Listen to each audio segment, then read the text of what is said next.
Hello friends, my name is Ravi और इस video में हम बात करेंगे सी सेट की कि सी सेट अब तो देखो 2023 जो कि पूरा ही एंड ऑफ हो गया, अब खत्म हो गया 2023 तो अब हमें क्या है यूपीएससी के एग्ज़ाम जो है मेनली, क्योंकि कई बच्चों ने प्रिपरेशन जीएस की तो की होगी इतनी अच्छी तरह कि उन्हें हर एक क्वेश्चन टिप्स में रटा होगा, काफ़ी बच्चे ऐसे होंगे। बट उन्हें सी सेट से डर लगता है क्योंकि पिछली बार भी जो यूपीएससी थी वो अपने साथ टॉपिक रह गया था, इसलिए अपने को इस बार फोकस अपना अच्छी तरह रखना पड़ेगा सी सेट में भी। तो मैंने यही इनिशिएटिव लिया है, मैंने सोचा कि इस वीडियो के तहत यानी कि जो ये हमारा चैनल है इसमें हम ना सारे प्रीवियस ईयर क्वेश्चन हम देख लिया करें, ताकि उसके थ्रू क्या करेंगे, हम अपने जितने भी प्रीवियस ईयर होंगे ना उससे अपने को आइडिया, एक इनोवेटिव आइडिया मिल जाएगा। आइडिया के थ्रू हम क्या करेंगे, अपने जो क्वेश्चन हैं जितने भी प्रीवियस ईयर के हैं हम उन्हें सॉल्व करना सीख जाएंगे।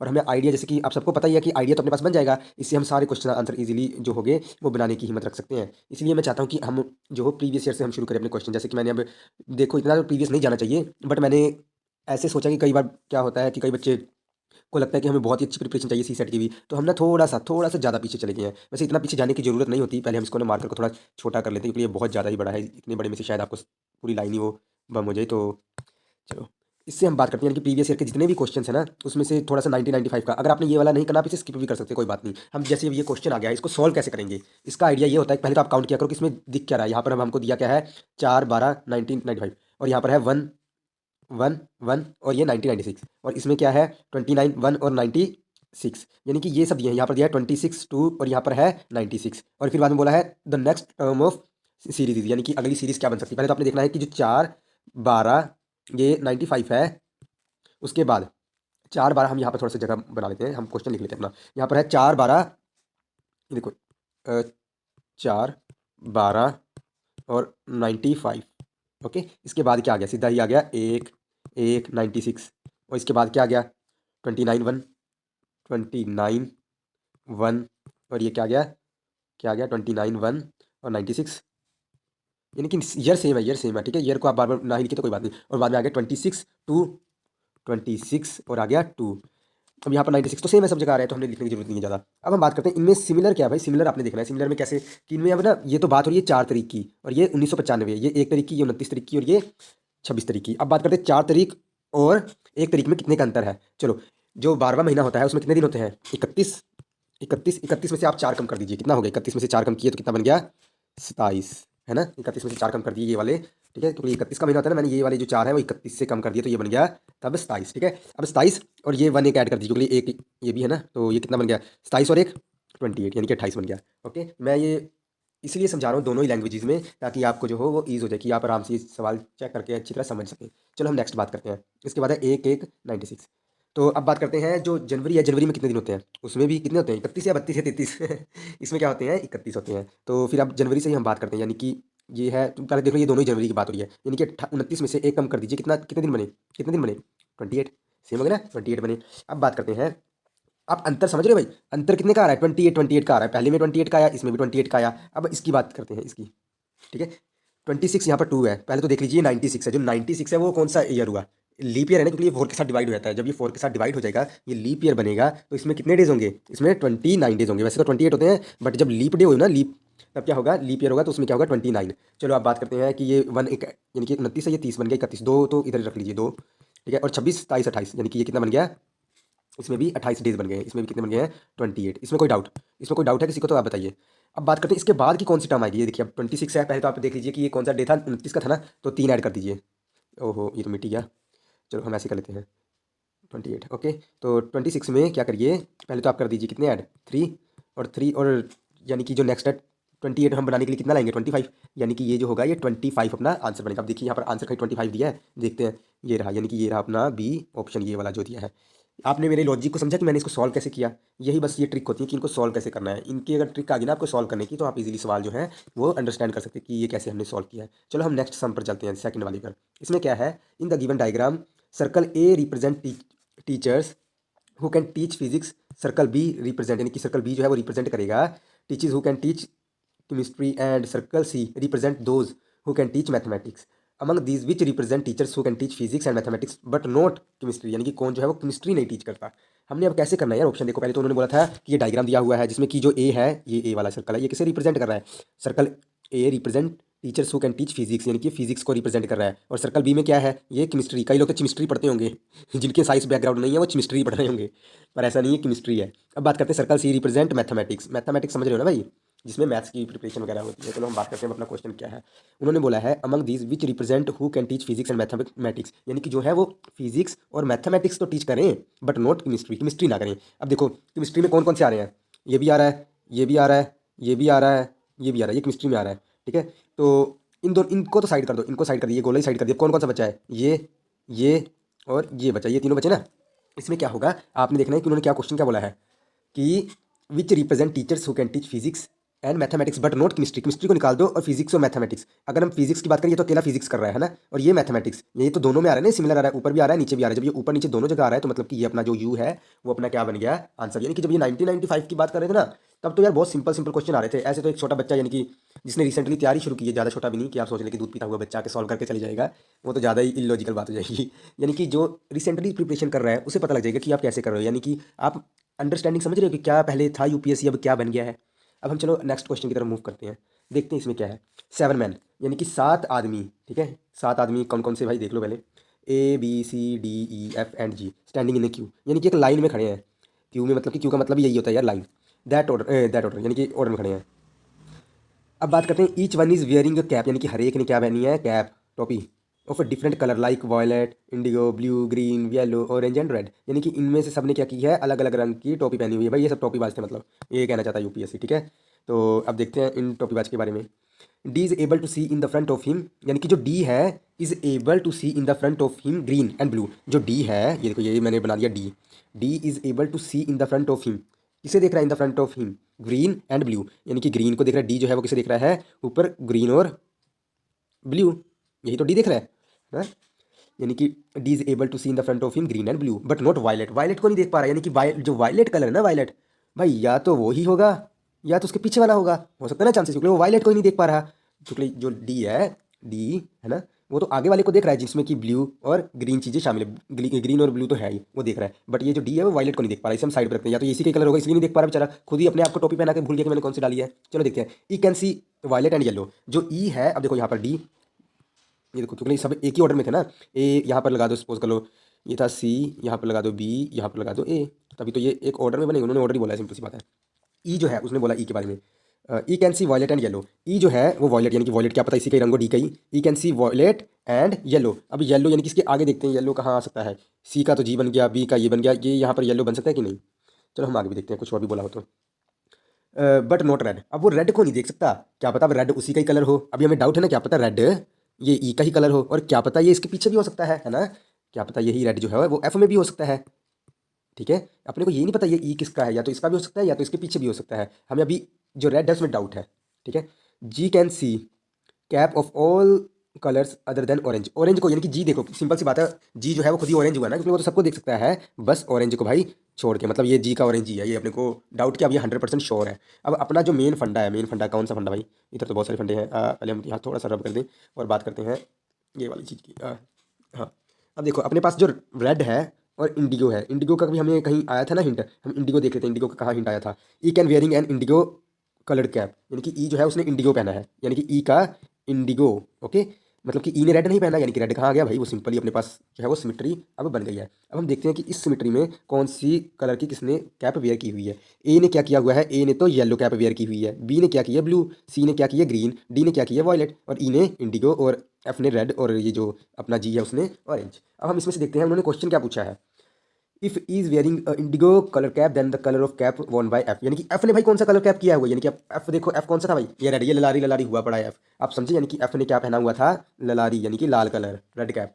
ओके, यानी कि ये भाई पहले के क्वेश्चन थे। आपको लग रहा है कि ये पहले कोई बहुत टफ था, नहीं यार, यूपीएससी पहले जो सी सेट था ऐसे के क्वेश्चन आते थे, बट अब उनके लेवल थोड़े उन्होंने क्वेश्चन को घुमाना शुरू कर दिया, क्योंकि अब हर एक बच्चा बहुत ही ज़्यादा इंटेलिजेंट उन्हें लगने लगा है। वो कहते हैं कि यूपीएससी में बहुत ज़्यादा ही जिन्होंने महारत हासिल की हुई है मैथ्स में वही कर रहे हैं, इसलिए उन्होंने थोड़ा सा लेवल ही हाई कर दिया है। चलो हम नेक्स्ट क्वेश्चन देखते हैं, चौथा। यार हमारी स्पीड भी बहुत स्लो है, अगर आप हमारी वीडियोस को लाइक करोगे क्या पता हमारी स्पीड और तेज हो जाए। चलो हम नेक्स्ट क्वेश्चन देखते हैं। चलो नेक्स्ट क्वेश्चन क्या है, ऑल चिल्ड्रंस, पहले तो हम पेन अच्छा से लेंगे, ऑल चिल्ड्रंस आर इंक्विजाइट, यानी कि जितने भी चिल्ड्रंस हैं, यानी कि सारे, ऑल का मतलब क्या, पूरा गोला, ये गोले वाले सम होते हैं, ये काफ़ियों को पता भी होंगे आप में से कि कैसे करना है। ऑल चिल्ड्रंस आर इंक्विजाइट्स, यानी कि यहाँ पर लिख दो कि ये इंक्विजाइट्स हैं।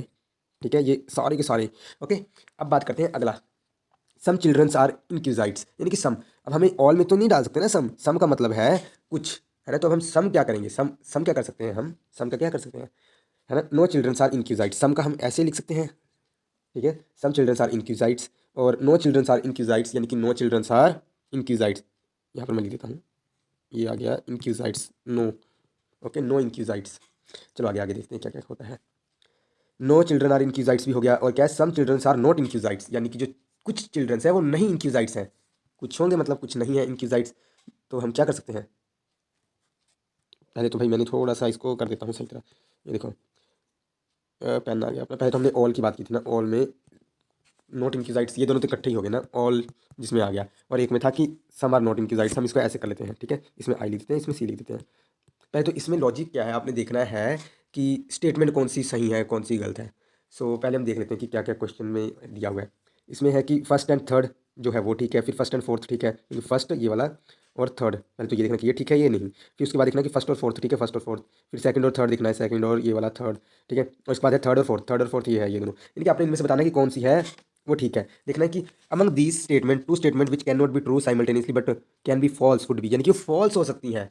तो कौन कौन सी हो सकती हैं आप ध्यान से देखिए, ध्यान से, मैं इसे मिटा के रब कर देता हूँ, और अब ध्यान से देखिए, यानी कि जो पहली और तीसरी है, यानी कि all childrens are inquisitives, all children में तो सारे आ गए ना, ऑल चिल्ड्रंस आर इनक्यूजाइट्स, ठीक है, और थर्ड नो चिल्ड्रन आर इनक्यूजाइट्स, यानी कि नो चिल्ड्रन आर इनक्यूजाइट। पहले तो भाई यही देखो, ऑल में और नो में कितना अंतर आ गया, तो मतलब कि मेरे ख्याल से ये कॉन्ट्राडिक्ट तो कर रही है, फर्स्ट वाली कॉन्ट्राडिक्ट कर रही है। इससे आपको आइडिया जो अनुमान लगाना है, जब जहाँ पर कॉन्ट्राडिक्ट कर रही है ना, तो वहाँ पर क्या करना है आपने, मोस्टली चांसेस होगा कि वहाँ पर आंसर ही वही बनेगा, इसलिए जो इसका आंसर ही था वो पहले वाली बन गया, हमें ज़्यादा मेहनत करने की जरूरत ही नहीं पड़ी।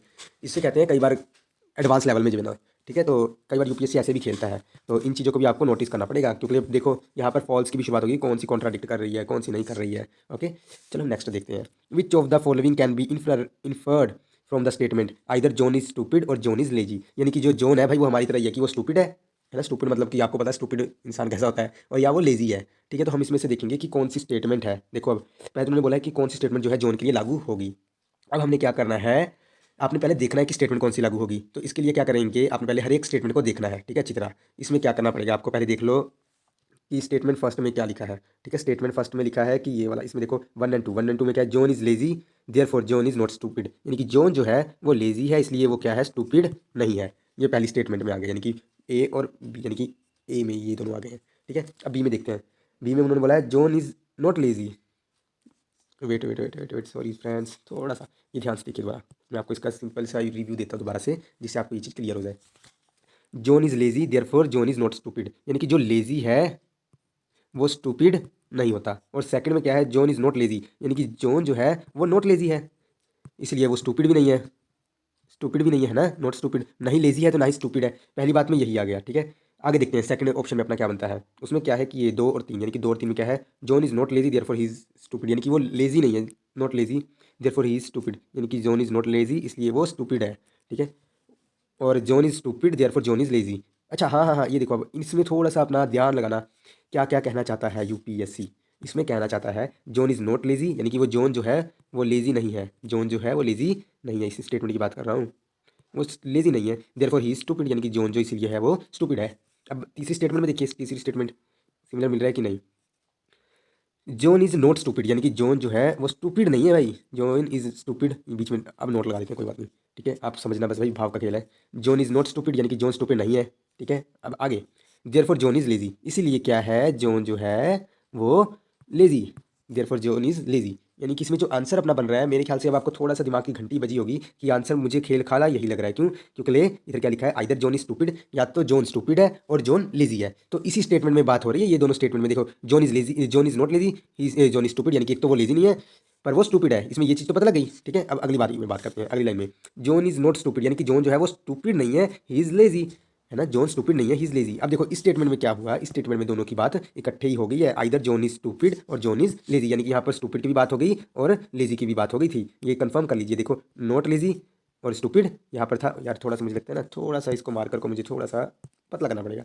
John is not lazy, John is stupid, पहली लाइन में ये था नॉट स्टूपिड और ये सेकंड लाइन में नॉट लेजी, यानी कि आप समझ रहे हो यहाँ पर जॉन इज स्टूपिड और लेजी की बात हो चुकी है, ठीक है, आप समझ रहे हो ना मेरी बात को, है ना, क्योंकि यहाँ पर जो ऊपर वाली पहली दूसरी में था वहाँ पर था कि वो लेजी, लेजी तो है पर वो John is stupid not lazy, पहली में लेजी है दूसरे में नॉट लेजी है, ठीक है, जॉन इज नॉट स्टूपिड और जॉन इज स्टूपिड, यानी कि वो सिमिलरली कॉन्ट्राडिक्ट नहीं कर रही है, यानी कि आप समझ रहे हो वो स्टेटमेंट के अकॉर्डिंग ही नहीं जा रही हैं, क्योंकि उन्होंने बोला या तो वो लेजी है और या तो स्टूपिड है, तो इसमें क्या आ गया है, कि ये स्टूपिड है और लेजी है। ये चीज़ इस लाइन में और इस स्टेटमेंट में बिल्कुल ही सिमिलर मैच कर रही है। अब हम बात करते हैं next.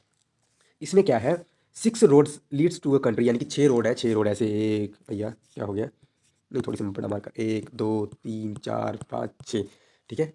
6 roads leads to a country that कहाँ से आ गया, they may be indicate by letter X Y Z and digit 1 2 3, यानी कि 3 में होगा एक्स वाई जेड और 3 में होगा 1 2 3। Where there is strong, Y is block when there are flood, Y जो होगा, वाई इज ब्लॉक, ब्लॉक हो जाएगा जब फ्लड आएगा, समझ रहे हो। पहले तो क्वेश्चन के जज्बात को समझो, फिर बाद में हम क्वेश्चन को देखेंगे, ठीक है। यहाँ पर देखिए, Y is block when there are flood, floods X, Y block हो जाएगा जब फ्लड में एक्स आएगा, यानी कि जो फ्लड होगा वो एक्स में आएगा, ठीक है।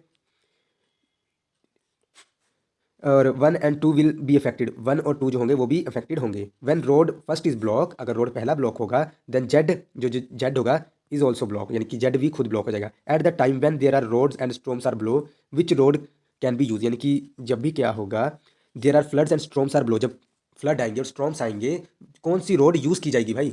यानी कि अब आप सोच रहे हो कि यूपीएससी करने के बाद ये फ्लड फ्लड का अपने साथ क्या लेना देना है, आपको पता है कुछ, इसका भी कुछ रीज़न ही होगा ना, आपने आगे जाके डिजास्टर कमेटी में भी आपने पार्टिसिपेशन करनी है ना, इसीलिए वो आपको क्वेश्चन इनडायरेक्ट क्वेश्चन से प्रिपरेशन करवाना चाहते हैं ताकि आप अच्छी अचीवमेंट लें। अब देखते हैं कि जो होगा वाई ब्लॉक होगा स्ट्रॉन्ग के करके, ठीक है। पहले तो हम आंसर में अगर निगाह मार ले तो उन्होंने कौन कौन सा बोला भाई, उन्होंने बोला है पहला ऑप्शन है कि Z and two which road can be use, यानी कि जब भी स्ट्रॉन्ग और क्या आएगा, जब भी फ्लड और स्ट्रॉम आएगा तो जेड और दो यूज़ किए जाएंगे। आपको लगता है जेड और टू में लिखा गया था, देखो पहले जेड और टू में क्या लिखा था, जेड इज ब्लॉक कब होगा, at the time there are flood and storms blow, कहाँ गया, 1 and 2 will be affected when roads first is blocked, Z is also block, यानी कि when there is storm Y is block, when there is floods X, देखो Y is block, ठीक है। when there is storm आएगा तो Y block होगा, पहले तो Y वाला ऑप्शन ही काट दो भाई, Y ब्लॉक ही हो जाएगा स्ट्रॉम के करके, और उन्होंने बोला है कि कौन सी रोड है वो यूज़ की जाएगी, ठीक है। Y वाला ऑप्शन तो कट ही गई, इसे कहते हैं थोड़ी सी एलिमिनेशन टेक्निक भी यूज़ कर लो पेपर में, बट अब चलो नहीं आता तभी भी अगर चांसेस हो तो कोशिश करो भाई, नंबर बढ़ने के चांसेस हो सकते हैं, ठीक है। अब बात करते हैं अगला ऑप्शन देखते हैं कि जेड और टू कहा था, मैंने कहा था ना, indicating letters where there are storms Y is block when there are flood X 1 and 2 will be affected, यानी कि 1 और 2, यानी कि यहाँ पर 2 भी है ना, फ्लड के समय 1 और 2 भी अफेक्टेड होंगे, यानी कि ये भी ऑप्शन बन गया, 2 तो इधर ही आ गया ना, ये देखिए ये 2 आ गया, यानी कि यहाँ पर अफेक्टेड हो रहा है, मतलब कि ये भी नहीं आना चाहिए, ये भी ऑप्शन कट गया। अब बात करते हैं ये बी ऑप्शन, ओनली जेड, अब ओनली जेड को यूज़ करेंगे, देखते हैं, जेड तो ऑलरेडी ब्लॉक है भाई, when road first is block Z is block, first जो तो ब्लॉक होगा, जब फर्स्ट ब्लॉक होगा ये वाला फर्स्ट भाई, ये फ्लड के करके होगा, ये भी ब्लॉक होगा। फिर अब कौन सा रह गया इधर, किसकी बात नहीं हुई या कम हुई, देखिए किसकी बात नहीं हुई, यहाँ पर क्या होगा, जो अकेला रोड 3 है उसकी बात कम हुई है या नहीं हुई है, इसी में जो अपना दिमाग लगाना है अपने इसमें लगाना है, और अपना जो आंसर बनेगा वो क्या बन गया 3, समझे, क्योंकि 3 की बात ही नहीं हुई ना, इसलिए अपना आंसर 3 बना है। अगर आपको समझ आया तो आप भाई वीडियो को जरूर थम्स अप कीजिए, और अपनी जो ये वीडियोज़ है, ये मेरी नहीं है, अपनी वीडियो ही समझिए, और अपने दोस्तों के साथ मेरी वीडियोज़ को शेयर करिए, अपनी वीडियोज़ को, सॉरी मेरी कहाँ से हो गई, ये तो आपका ही प्यार है, आपका ही लाइक है, ठीक है। अगर आप चाहते हैं तो इसको शेयर करिए, चैनल को ग्रो कीजिए, उसमें मदद कीजिए, ये आप पर ही सब डिपेंड है। चलो हम नेक्स्ट क्वेश्चन देखते हैं, क्योंकि हमारा भी टाइम वेस्ट ना हो और ऐसा ना लगे कि बस आप पढ़ाने की बजाय ज़्यादा बोल ही रहे हैं ना। चलो हम नेक्स्ट क्वेश्चन देखते हैं। Which one of the following, यानी कि कौन सा, which one of the following Venn diagram correctly illustrate the relationship among the classes, like, यानी कि कौन कौन सी भाई, कैरेट फूड एंड वेजिटेबल्स, कौन कौन सा हो सकता है। आपने अब यहाँ पर देखना, छलांग मारना है कि ऑप्शन देख लिया करो एक बार, ऑप्शन एक बार नजर से चले जाए ना, जैसे A option, B option, C option, D option, इसमें से कौन सा ऑप्शन जो है वो रिप्रेजेंट कर सकता है, ठीक है।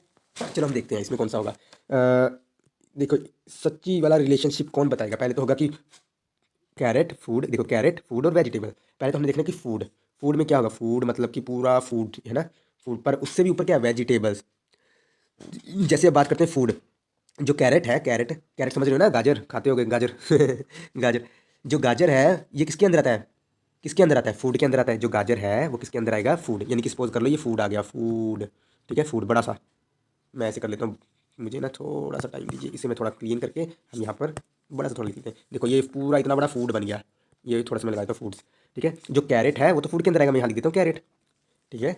और जो वो बात करते हैं वेजिटेबल, अब फूड का मतलब ही क्या होता है, फूड तो ज़्यादा अमाउंट में होती है ना, फूड में क्या होता है, दाल चावल सब्जी है ना, तो वैसे ही ये क्या हो गई, वेजिटेबल्स, वेजिटेबल्स भी क्या होगा इधर बन गया, यानी कि पहले फूड, फूड में सब सब्जी वगैरह आ जाती है, फिर उसके बाद आता है वेजिटेबल्स, ठीक है, वेजिटेबल्स, और वेजिटेबल में उसका छोटा सा पार्ट क्या है, एक कैरेट, वेजिटेबल में छोटा सा पार्ट क्या है, कैरेट, मतलब कि अपना जो आंसर है वो ए बन गया कि नहीं, समझ आया कि नहीं। अगर आपको ये समझ आया तो भाई जरूर वीडियो को लाइक और चैनल को सब्सक्राइब करिए भाई प्लीज़। चलो अब नेक्स्ट बात करते हैं एट्थ क्वेश्चन।